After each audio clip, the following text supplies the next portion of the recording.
The ambitious Nyagichenchi Secondary School, which has been in existence since 2014,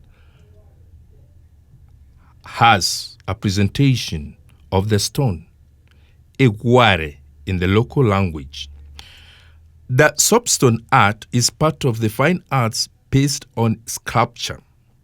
At Tabaka community in Gusiland, the stone, locally referred to as Egware, has transformed lives socially, economically, and even politically.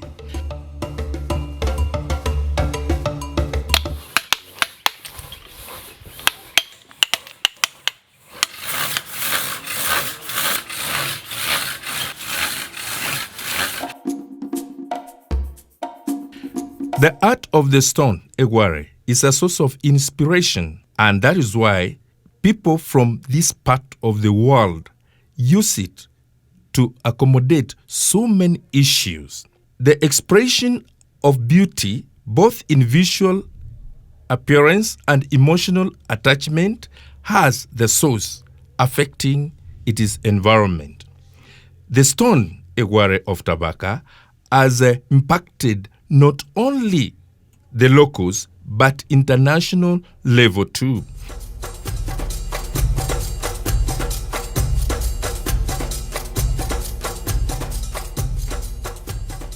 It touches on the moral, social, political, and economical considerations of the community within and without.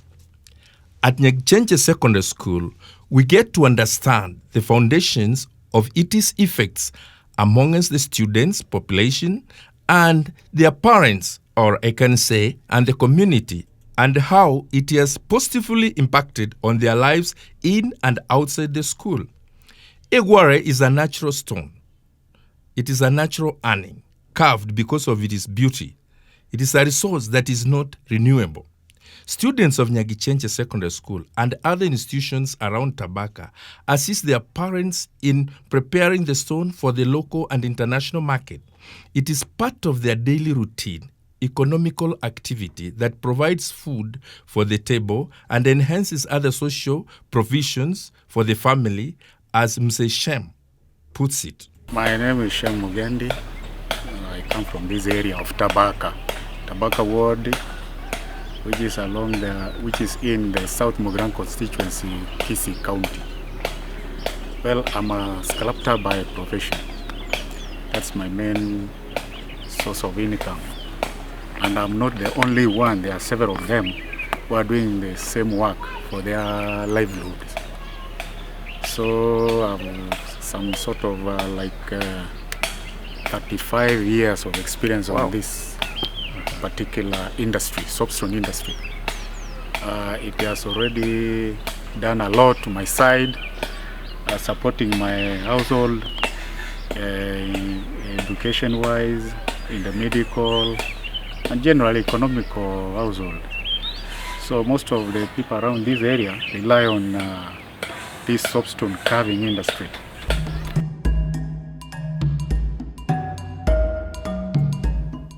The young ones provide basic labor of transporting the stone from the source to the working environment. Locally, the working environment is referred to as the factory.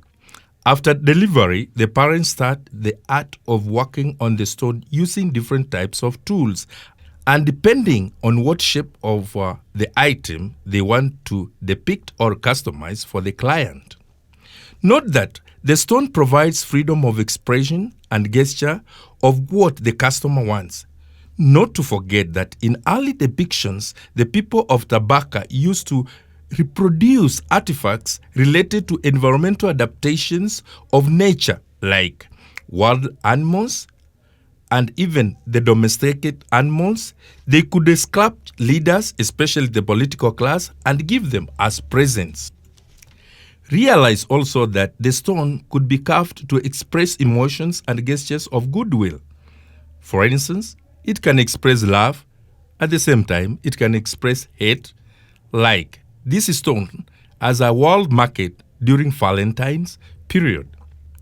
Each member of the family plays a role in the processing of the stone, Egware, before it reaches the customer or the client.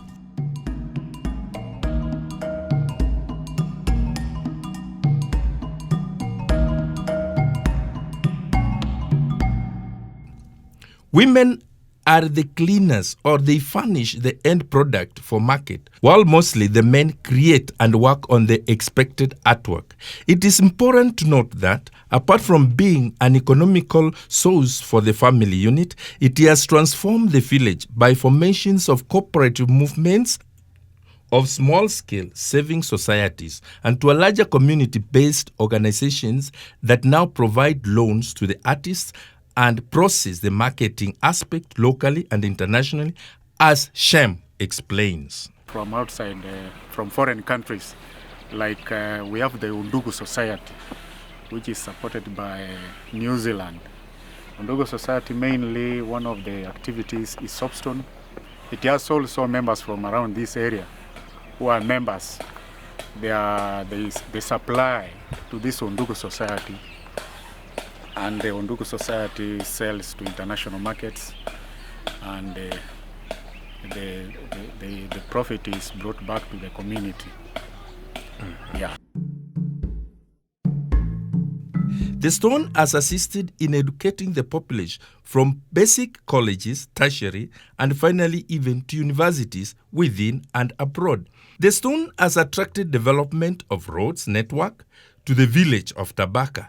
It has enhanced the social amenities like schools, Ambitious Nyagichenche being one of them.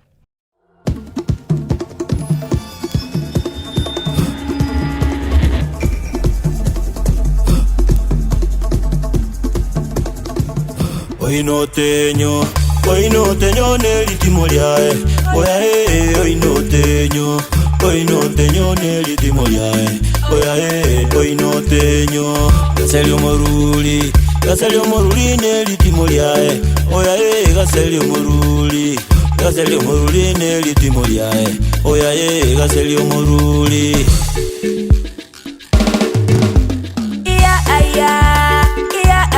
No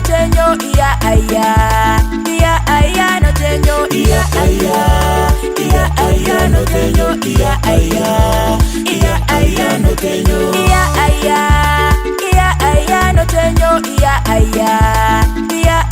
no tenyo no tenyo no tenyo no tenyo no tenyo no tenyo. Omwana wembe bakatebi omwana bwenguko ngaye.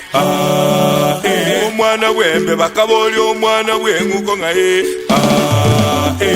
Yo menyete ngalero. Kuna bale mangaye. Omwana bwenguko katebi omwana wembe bangaye. No menyete ngabaito. Otetune baba ngaye. Simolad Library is a sponsored international library that exposes the villagers to knowledge, not to forget the hospitality industry. It is for this purpose that the administration of Nyagichenche Secondary School introduced a class of fine art to enable students from the community acquire knowledge and skills of developing the sentimental art of the stone. To enable students from the community acquire knowledge and skills of developing the sentimental art of the stone, the sculpture, and understanding its economical impact both locally and internationally. This is a venture that will see even the school develop to higher levels as per the needs of the Gendaroche nyarindone gendaroche obuchamache amachamaya amakerunoku gendaroche nyarindone gendaroche.